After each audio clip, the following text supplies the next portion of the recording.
9મા દિવસે હું અમિત શાહ જીએસટીવી અને the HB Kapadia group of schools તરફથી આપનું ઉષ્માભર્યું હાર્દિક સ્વાગત કરું છું। વિદ્યાર્થી મિત્રો, એવું તારણ કાઢવામાં આવેલ છે કે આંખોની પાંપણ એ દરેક મનુષ્યના આયુષ્યકાળ દરમિયાન સરેરાશ 14,96,05,00,000 વખત ઉપર નીચે થયા કરે છે। વિદ્યાર્થી મિત્રો, બ્રિટનનો દરેક વ્યક્તિ પોતાના આયુષ્યકાળ દરમિયાન સરેરાશ 78,200 વાર ચા પીવે છે।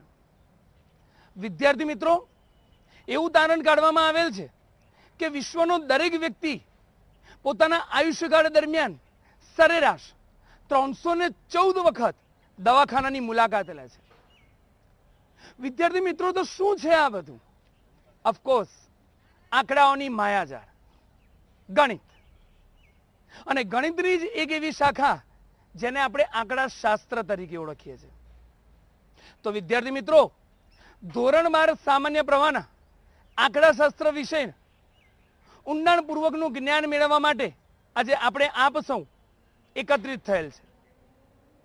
તો વિદ્યાર્થી મિત્રો, આંકડા શાસ્ત્ર વિષયનું ઊંડાણપૂર્વકનું જ્ઞાન પીરસવા માટે ધી એચબી કાપડિયા ન્યૂ હાઈસ્કૂલના તજજ્ઞ, પારસમણી કહી શકાય એવા શ્રી શ્રેયસભાઈ ભાવસારને હું નમ્ર વિનંતી કરું છું કે તેઓ પોતાના આંકડાશાસ્ત્ર વિષયના જ્ઞાનનું શસ્ત્ર એવું ફેરવી દે કે જે ગુજરાતના તમામ વિદ્યાર્થીઓના મગજમાં સીધું જ ઉતરી જાય અને એ 100માંથી 100 માર્ક્સ ચોક્કસપણે લાવી શકે।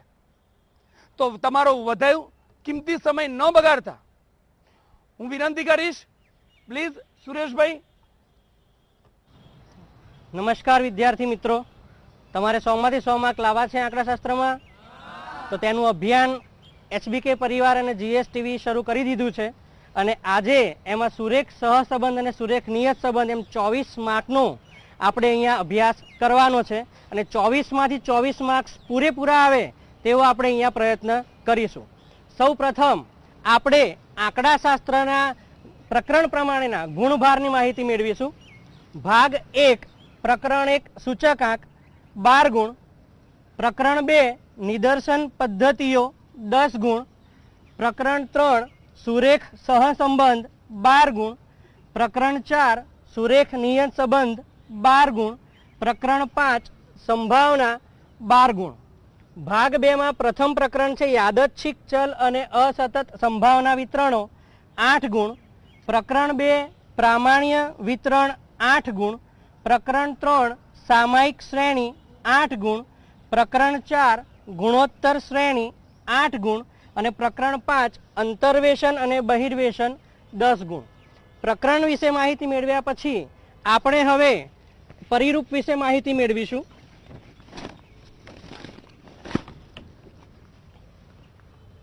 પ્રશ્નપત્ર 6 વિભાગમાં વહેંચાયેલું હશે।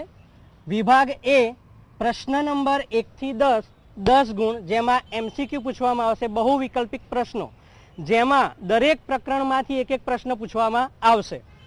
વિભાગ બી, જેમાં 11 થી 20 નંબરના પ્રશ્નો હશે, 10 ગુણનો વિભાગ રહેશે અને દરેક 1 ગુણ, અને તેમાં પણ દરેક પ્રકરણમાંથી એક એક પ્રશ્ન પૂછવામાં આવશે। વિભાગ સી પ્રશ્ન નંબર 21 થી 32, દરેકના 2 ગુણ, 24 ગુણનો એ વિભાગ રહેશે। આમાં અંતર્વેશન બહિર્વેશન સિવાયના એટલે કે ભાગ 2 પ્રકરણ 5 સિવાયના દરેક પ્રકરણમાંથી પ્રશ્ન પૂછવામાં આવશે। અહીંયા દાખલા પણ પૂછાઈ શકે, થિયરી પણ પૂછાઈ શકે। વિભાગ ડી પ્રશ્ન ક્રમાંક 33 થી 40, દરેક 3 ગુણના પ્રશ્ન રહેશે, 24 ગુણનો આ વિભાગ રહેશે। અહીંયા સામાયિક શ્રેણી અને અસતત યાદચ્છિક ચલ સંભાવના વિતરણ એનો પ્રશ્ન અહીંયા પૂછવામાં આવશે નહીં। સેક્શન ઈ પ્રશ્ન નંબર 41 થી 43, આ વિભાગ દરેક પ્રશ્ન અહીંયા 4 ગુણનો રહેશે, કુલ 12 ગુણ। અહીંયા 41 નંબરનો પ્રશ્ન પ્રામાણ્ય વિતરણ, 42 નંબરનો પ્રશ્ન સામાયિક શ્રેણી અને 43 નંબરનો પ્રશ્ન ગુણોત્તર શ્રેણીમાંથી પૂછવામાં આવશે। એટલે કે ભાગ 2 પ્રકરણ નંબર 2, 3 અને 4। સેક્શન એફ વિભાગ એફ, જે દરેક 5 ગુણનો પ્રશ્ન રહેશે, કુલ 20 માર્ક। 44 નંબરનો પ્રશ્ન સૂચકાંકનો પૂછાશે, 45 નંબરનો પ્રશ્ન સુરેખ સહસંબંધ, 46 નંબરનો પ્રશ્ન સુરેખ નિયત સંબંધ અને 47 નંબરનો પ્રશ્ન રહેશે અંતર્વેશન બહિર્વેશન. આમ કુલ 47 પ્રશ્નો પૂછાશે, જેમાં તમારા 100 ગુણ વિભાજિત થયેલા છે. હવે આ સેક્શન એફમાં જે 4 પ્રશ્નો પૂછાતા હોય છે 5-5 માર્ક્સના, એમાંથી 45 નંબર અને 46 નંબરનો જે પ્રશ્ન પૂછાય છે સુરેખ સહસંબંધ અને સુરેખ નિયત સંબંધ, એના વિશે આપણે થોડી ચર્ચા કરીશું. સુરેખ સહસંબંધની વાત કરીએ તો આંકડાશાસ્ત્રની અંદર દ્વિચલ માહિતી માટે 2 પદ્ધતિઓનો ઉપયોગ થાય છે. એક સુરેખ સહસંબંધ, બીજી સુરેખ નિયત સંબંધ. 2 ચલમાં એક ચલ નિરપેક્ષ હોય, એક ચલ સાપેક્ષ હોય. તો વિદ્યાર્થી મિત્રોને પ્રશ્ન થાય, નિરપેક્ષ ચલ કોને કહેવાય, સાપેક્ષ ચલ કોને કહેવાય? તો ઉદાહરણ દ્વારા આપણે સમજીએ. દાખલા તરીકે જાહેરાત ખર્ચમાં વધારો કરીએ એમ વેચાણમાં શું થશે? વધારો થશે. એટલે જાહેરાત ખર્ચમાં ફેરફાર કરવાથી વેચાણમાં વધારો થાય છે, એટલે જાહેરાત ખર્ચ આપણા માટે કારણ કહેવાય. એને આપણે નિરપેક્ષ ચલ કહીએ. અને જાહેરાત ખર્ચમાં ફેરફાર કરવાથી વેચાણમાં ફેરફાર થાય છે, તો વેચાણ એ સાપેક્ષ ચલ થયો, તો વેચાણને આપણે વાય કહીએ. એ જ રીતે વીજ વપરાશ જેમ જેમ વધે તેમ બિલ વધારે આવે, તો વીજ વપરાશમાં વધારો થશે તો બિલ વધશે, વીજ વપરાશમાં ઘટાડો થશે તો બિલ ઘટશે. તો વીજ વપરાશ એક કારણ સ્વરૂપ ચલ છે, માટે આપણે એને એક્સ કહીશું, અને એનું બિલ જે છે એક કાર્ય સ્વરૂપ અથવા આધારિત ચલ છે, માટે તેને વાય કહીશું. એટલે પરીક્ષામાં ઘણી વખત એવું હશે એક્સ અને વાય તમને આપ્યા નહીં હોય, તો તમારે આ રીતે ઓળખવાના રહેશે. દાખલા તરીકે વાહનનું આયુષ્ય અથવા વપરાશ અને સામે એનો નિભાવ ખર્ચ, જેને આપણે અંગ્રેજીમાં મેન્ટેનન્સ કહીએ છીએ. તો ગાડી જેમ જેમ વધારે વપરાશે એમ એનો મેન્ટેનન્સ વધારે આવશે.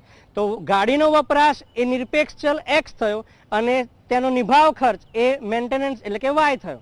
બરોબર? એટલે અહીંયા સહસંબંધના અભ્યાસની વાત કરીએ તો સહસંબંધની શરૂઆત કાર્લ પિયર્સન નામના ગણિત શાસ્ત્રીએ કરી હતી.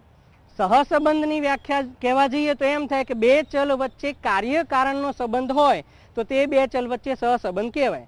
તો આપણને પ્રશ્ન એમ ઊભો થાય કે કાર્યકારણનો સંબંધ એટલે શું? તો એક ચલમાં ફેરફાર થવાથી બીજા ચલમાં પ્રત્યક્ષ કે પરોક્ષ રીતે ફેરફાર થાય તો તે 2 ચલ વચ્ચે કાર્યકારણનો સંબંધ એમ કહેવાય. દાખલા તરીકે જાહેરાતમાં ફેરફાર કર્યો તો વેચાણમાં ફેરફાર થયો, વીજ વપરાશમાં ફેરફાર કર્યો તો સામે એના બિલમાં ફેરફાર થયો, આયુષ્યમાં ફેરફાર થશે તો એના મેન્ટેનન્સમાં એટલે કે નિભાવ ખર્ચમાં ફેરફાર થશે. તો આ 2 ચલ વચ્ચે સહસંબંધ છે તેમ કહેવાય. પણ જો અમેરિકાની માથાદીઠ આવક અને ભારતની વસ્તી આ બંને વચ્ચેની વાત કરીએ તો બંને વચ્ચે પ્રત્યક્ષ કે પરોક્ષ કોઈ સંબંધ છે નહીં. તો આ 2 વચ્ચે કોઈ સહસંબંધ છે તેમ કહી શકાય નહીં.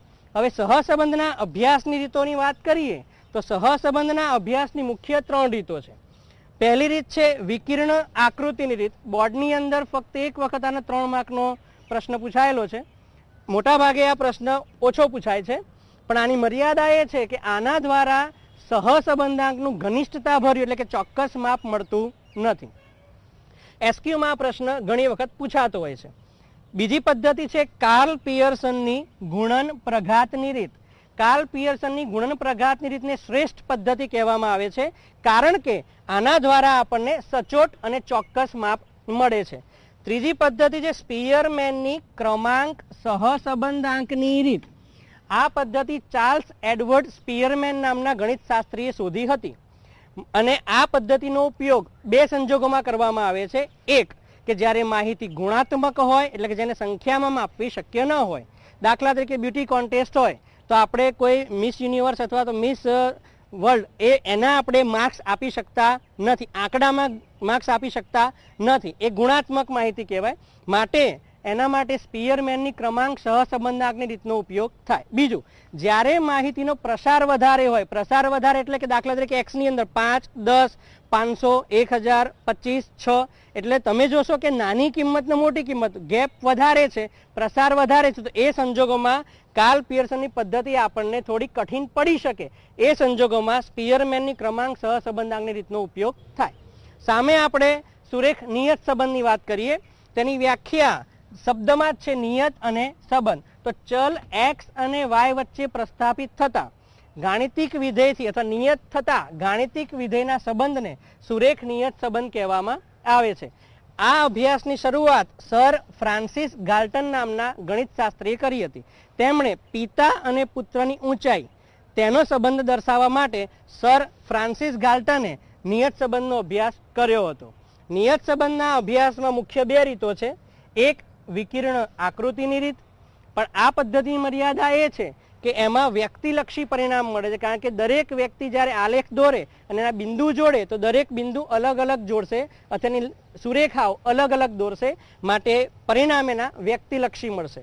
માટે એ મર્યાદા નિવારવા માટે કાર્લ ફ્રેડરિક ગોસ નામના ગણિતશાસ્ત્રીએ ન્યૂનતમ વર્ગોની રીત આપી, જેને નિયત સંબંધાંક શોધવાની શ્રેષ્ઠ રીત કહેવામાં આવે છે. કારણ કે એક્ઝામમાં એવો પણ પ્રશ્ન પૂછાય કે ભાઈ શ્રેષ્ઠ રીત કઈ છે, તો આપણે એવું લખવું જોઈએ કે ન્યૂનતમ વર્ગોની પદ્ધતિ એ શ્રેષ્ઠ રીત છે, કારણ કે તેમાં ત્રુટિના વર્ગોનો સરવાળો ન્યૂનતમ થાય છે, માટે તેને શ્રેષ્ઠ પદ્ધતિ કહેવામાં આવે છે. બીજો મુદ્દો આપણે ભણીએ વિદ્યાર્થી મિત્રો કે સહસંબંધાંકની જે સંજ્ઞા છે એ સંજ્ઞા આર છે અને સ્મોલ આર કરવો. અને નિયત સંબંધાંકની વાત કરીએ તેમાં બે પ્રકારની નિયત સંબંધ રેખા શોધવામાં આવે છે. એક વાયની એક્સ, જેને આપણે બી વાય એક્સ તરીકે ઓળખીએ છીએ. બીજી એક્સની વાય, જેને આપણે બી એક્સ વાય તરીકે ઓળખીએ છીએ. હવે આપણે સૂત્રો તરફ આગળ વધીશું.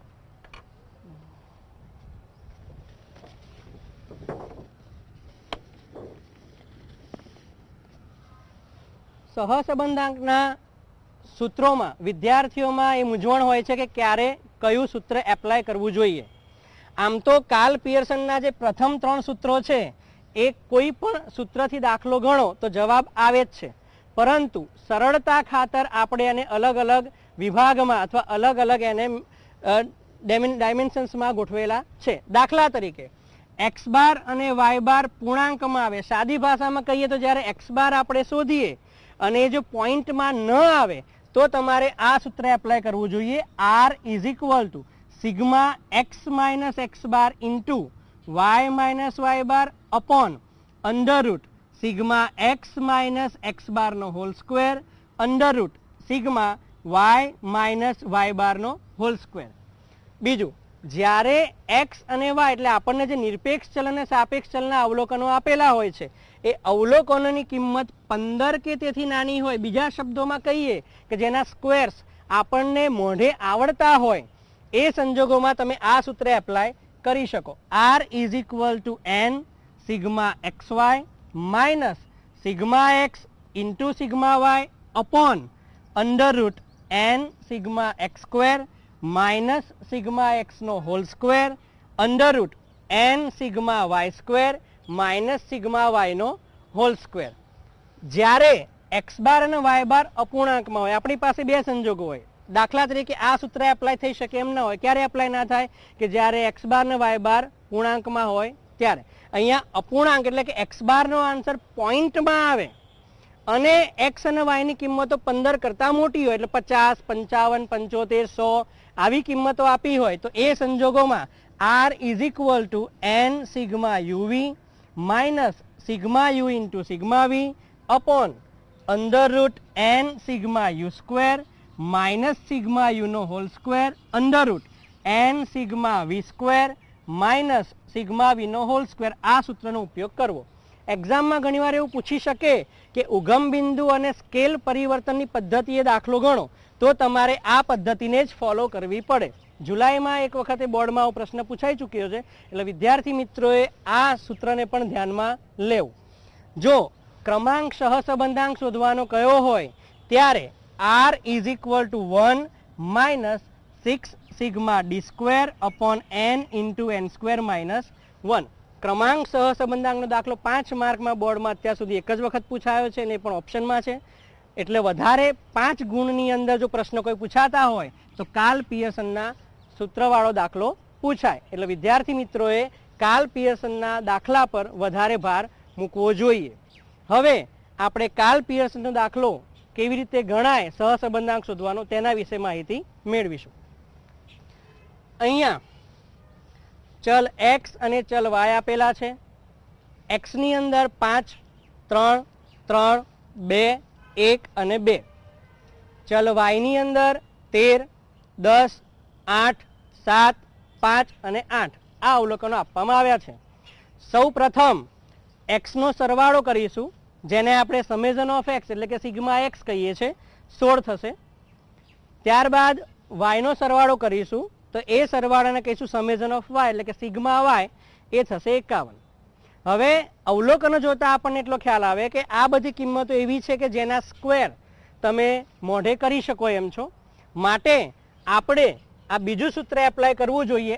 r is equal to n sigma xy minus sigma x into sigma y upon under root n sigma x square minus sigma x નો whole square into under root n sigma y square minus sigma y નો whole square.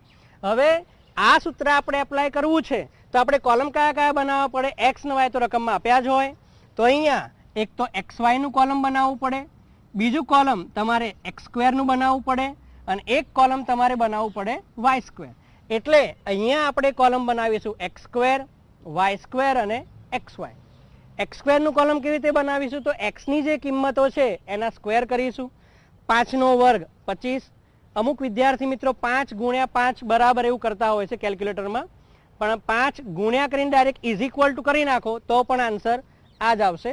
એટલે એનાથી તમારી ઘણી બધી switch દબાવવાની મહેનત ઓછી થઈ જાય એક્ઝામમાં અને એના કારણે સમય તમારો બચી શકે. એટલે આ શોર્ટ રીત તમારે યાદ રાખવી જોઈએ. 3 નો વર્ગ 9, 3 નો વર્ગ 9, 2 નો વર્ગ 4, 1 નો વર્ગ 1 અને 2 નો વર્ગ 4. x સ્ક્વેરના કોલમનો સરવાળો કરીએ તો 52 આવશે, જેને આપણે સિગ્મા x સ્ક્વેર કહીશું. એ જ રીતે y સ્ક્વેરનું કોલમ બનાવીએ તો 13 નો સ્ક્વેર 169, 10 નો સ્ક્વેર 100, 8 નો સ્ક્વેર 64, 7 નો સ્ક્વેર 49, 5 નો સ્ક્વેર 25, 8 નો સ્ક્વેર 64. આ બધી કિંમતોનો સરવાળો કરીએ જેને આપણે સમેઝન ઓફ y સ્ક્વેર એટલે કે સિગ્મા y સ્ક્વેર કહીશું, જે સરવાળો આવે છે 471. ત્યારબાદ કોલમ બનાવીશું આપણે xy. xy નો મતલબ થાય x અને y નો ગુણાકાર. તો x અને y નો ગુણાકાર કરીએ તો 5 અને 13 નો ગુણાકાર 65, 3 અને 10 નો ગુણાકાર 30, 3 અને 8 નો ગુણાકાર 24, 2 અને 7 નો ગુણાકાર 14, 1 અને 5 નો ગુણાકાર 5, 2 અને 8 નો ગુણાકાર 16. વિદ્યાર્થી મિત્રોએ આ કોષ્ટક બનાવતી વખતે ખાસ એવું યાદ રાખવાનું છે કે અહીંયા ગુણાકાર કરતી વખતે x અને y કીધું છે અહીંયા, તો x અને y નો જ ગુણાકાર કરવાનો છે. વિદ્યાર્થી મિત્રો ઘણી વખત x સ્ક્વેર અને y નો ગુણાકાર કરી નાખતા હોય છે, ઘણી વખત x સ્ક્વેર અને y સ્ક્વેરનો, એટલે આખો દાખલો ખોટો પડે. બોર્ડની અંદર ફક્ત આ કોષ્ટક બનાવવાના 2.5 થી 3 માર્ક્સ હોય છે, એટલે આ કોષ્ટકમાં ભૂલ થવી ન જોઈએ. કોષ્ટકમાં જો ભૂલ થશે તો આગળનો આખો દાખલો તમારો ખોટો આવશે. હવે આપણે xy નું કોલમ બનાવ્યું, સિગ્મા xy ની કિંમત 154 આવી. બીજી એક વસ્તુ, માઇનસમાં અહીંયા જ્યારે કિંમત આપી હોય ત્યારે માઇનસ પ્લસ કરતી વખતે પણ ધ્યાન રાખવું કે જ્યારે સ્ક્વેર કરો છો ત્યારે માઇનસની નિશાની ક્યાંય નહીં આવે, પણ x અને y નો જ્યારે ગુણાકાર કરો છો ત્યારે બેમાંથી કોઈ પણ એક જગ્યાએ જો માઇનસ હોય તો અહીંયા માઇનસની સાઇન આવી જોઈએ. દાખલા તરીકે અહીંયા -3 હોય અને અહીંયા 10 હોય, તો -3 ને 10 નો ગુણાકાર કેટલો થાય? -30. એ વસ્તુ ખાસ તમારે ધ્યાન રાખવાની છે. હવે સૂત્ર આપણે મૂકીશું.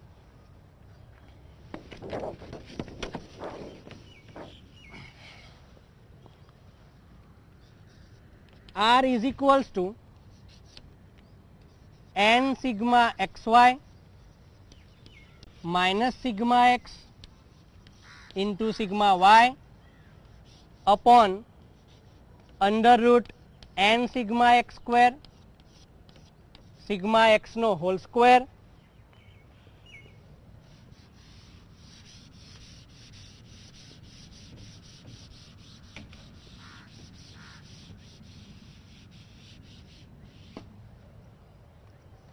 Under root n sigma y square sigma y નો હોલ સ્ક્વેર. હવે આપણી પાસે અહીંયા જે કિંમતો છે એ કિંમતો ત્યાં મૂકીશું. n એટલે શું? તો અવલોકનો 1, 2, 3, 4, 5 અને 6. અવલોકનની સંખ્યા 6 છે, માટે અહીંયા આપણે n ની જગ્યાએ 6 લખીશું. સિગ્મા xy, તો સિગ્મા xy ની કિંમત અહીંયા આપણને આપી છે 154, માટે અહીંયા આપણે લખીશું 154. માઇનસ સિગ્મા એક્સ, તો સિગ્મા એક્સ આપણને અહીંયા આપવામાં આવ્યા છે 16, માટે અહીંયા આપણે લખીશું 16. સિગ્મા વાય ની કિંમત આપણને અહીંયા આપી છે 51, માટે આપણે અહીંયા લખીશું 51 અપોન એન. એન એટલે ઉપર આપણે લખ્યા છે એ પ્રમાણે 6. સિગ્મા એક્સ સ્ક્વેર, તો સિગ્મા એક્સ સ્ક્વેર આપણે અહીંયા શોધેલા છે 52 એટલે કે 52, અહીંયા આપણે 52 લખીશું, માઇનસ સિગ્મા એક્સ નો હોલ સ્ક્વેર. સિગ્મા એક્સ નો હોલ સ્ક્વેર એટલે સિગ્મા એક્સ જે આવ્યા છે એનો સ્ક્વેર કરવાનો છે. સિગ્મા એક્સ અહીંયા આપણી પાસે 16 છે, માટે આપણે અહીંયા લખીશું 16 નો સ્ક્વેર. અહીંયા વિદ્યાર્થી મિત્રોએ ખાસ ધ્યાન રાખવાનું, એક્ઝામની અંદર વિદ્યાર્થી મિત્રો આ રકમ લખવામાં ભૂલ કરતા હોય છે. અહીંયા 16 લખતા હોય છે અને અહીંયા 52 લખતા હોય છે, એટલે આ વસ્તુ ખાસ ધ્યાન રાખવી. એ જ રીતે અહીંયા એન એટલે 6, sigma Y square 471 minus sigma Y નો હોલ સ્ક્વેર એટલે સિગ્મા વાય ની કિંમત 51 છે, 51 નો આપણે સ્ક્વેર કરીશું. હવે 154 અને 6 નો ગુણાકાર કરીએ. 6 અને 4 નો ગુણાકાર 24 વધી 2, 6 35 ને 2 32 વધી 3 એટલે 924 આવશે. માઇનસ 16 અને 51 નો ગુણાકાર કરીએ તો 816, છેદમાં 52 અને 6 નો ગુણાકાર કરીએ તો 6 દુ 12 વધી 1, 6 35 ને 1 31, 16 નો સ્ક્વેર 256. ત્યારબાદ 6 અને 471 નો ગુણાકાર 6 એકા 6, 6 સિત્તા 42 વધી 4, 6 ચોક 24 અને 4 28, માઇનસ 51 નો સ્ક્વેર કરીએ 2601. ત્યારબાદ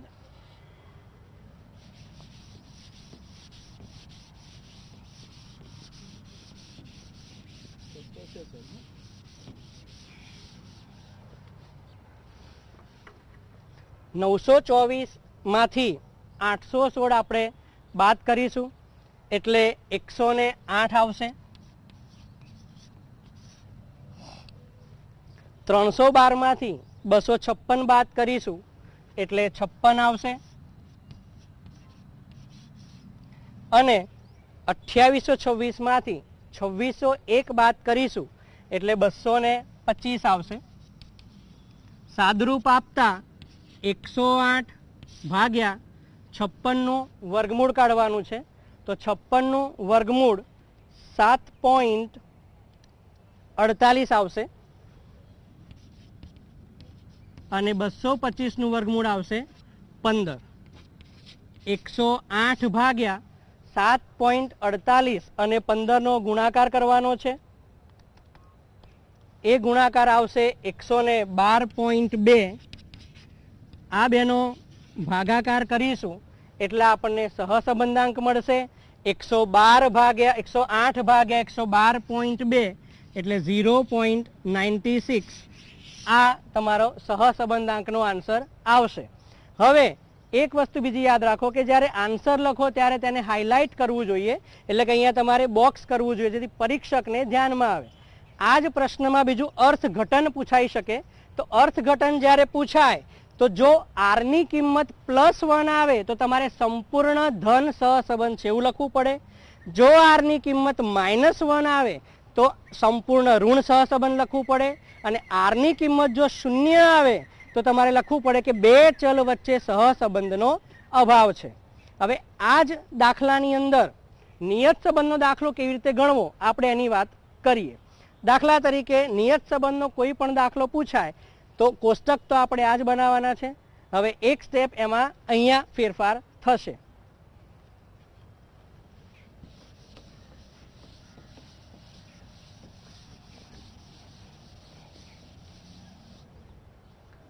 દાખલા તરીકે y ની x પર નિયત સંબંધ રેખા શોધવાની કીધી હોય જેને આપણે BYX કહીએ છીએ. BYX નું સૂત્ર આપણે લખીશું n સિગ્મા xy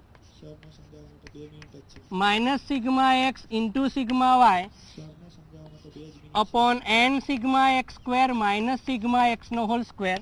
અહીંયા આપણે આગળ શોધ્યું હતું એ પ્રમાણે ઉપરની કિંમત એની જ આવશે અંશની 108 અપોનની જે કિંમત છે આ 56 હતી એ વર્ગમૂળ સિવાયની કિંમત. સહસંબંધીય સંબંધમાં આટલો ફરક છે, તેમાં વર્ગમૂળ કરવાનું છે, અહીંયા વર્ગમૂળની સાઇન કરવાની નથી. ત્યાં એક્સ ને વાય બંને આવશે, અહીંયા ફક્ત એક્સ આવશે. આ બેનો આપણે ભાગાકાર કરીશું, તે ભાગાકાર આવશે 1.93. આ જ વસ્તુ આપણે બી એક્સ વાય તરીકે શોધવી હોય તો N sigma X Y minus sigma X into sigma Y upon N sigma Y square minus sigma Y નો હોલ સ્ક્વેર. ઉપરની કિંમત 108 જ આવશે, નીચેની કિંમત અહીંયા જે 225 છે એની જ પણ વર્ગમૂળ નહીં આવે એટલે આપણે કિંમત મૂકી દઈએ. એટલે 108 છેદમાં 225. આ બેનો આપણે જો ભાગાકાર કરીએ તો એ કિંમત આપણને મળશે 0.48. એટલે અહીંયા આપણને બી વાય એક્સ મળ્યા અને બીજી કિંમત મળી બી એક્સ વાય. આના પરથી તમને પૂછી શકે કે ધારણાની યોગ્યતા ચકાસો. તો ધારણાની યોગ્યતા ચકાસો કીધું હોય એટલે તમારે આર સ્ક્વેર શોધવો પડે. આર સ્ક્વેરની ફોર્મ્યુલા છે B Y X into B X Y. B Y X નો આન્સર આપણે આવ્યો 1.93, બી એક્સ વાય નો આન્સર આવ્યો 0.48. આ બંનેનો આપણે ગુણાકાર કરીએ તો 1.93 ગુણ્યા 0.48 0.93. જો આન્સર 0.50 કરતા મોટા આવે તો આપણે એક વિધાન લખવાનું છે કે નિયત સંબંધાંકની ધારણા યોગ્ય છે, અને જો જવાબ 0 ની નજીક આવે તો લખવાનું છે કે ધારણા યોગ્ય નથી. વિદ્યાર્થી મિત્રોને કોઈ પ્રશ્ન હોય તો એ પૂછી શકે છે. વિદ્યાર્થી મિત્રો કોઈ પ્રશ્ન છે? હા બેટા. વિકિરણ આકૃતિ સહસંબંધમાં પણ આવે છે, નિયત સંબંધમાં પણ આવે છે. સહસંબંધની અંદર વિદ્યાર્થી મિત્રો કહી શકાય આટલું ભણાવ્યા પછી તો તમારા મગજમાં ક્લિયર થઈ જ ગયું હશે. થઈ ગયું છે ને વિદ્યાર્થી મિત્રો? હા, 24 માંથી 24 ક્લિયર. વિદ્યાર્થી મિત્રો બોર્ડની એક્ઝામ નજીક આવી રહી છે. હાર્ડ વર્ક તો તમે કરી જ રહ્યા છો, પણ સ્માર્ટ વર્ક સાથે ખાસ જરૂરી છે. તો મારા 4 વાક્યની રજૂઆતને ખાસ સાંભળજો. વિદ્યાર્થી મિત્રો, જીવન એ બીજું કાંઈ નથી, જીવન એ બીજું કાંઈ નથી પણ 52 પત્તાની વાત છે. જીવન એ બીજું કાંઈ નથી પણ 52 પત્તાની વાત છે. એકો દૂરી ગુલામ બાદશાહ ભાગ્યતાની સોગાત છે. કહેશો નહીં નબળા પાના આવ્યા અમારે હાથ છે. કહેશો નહીં નબળા પાના આવ્યા અમારે હાથ છે. કળા શીખી લો રમવાની તો જીત તમારે સાથ છે. તો વિદ્યાર્થી મિત્રો, આ સાથે અસ્તુ.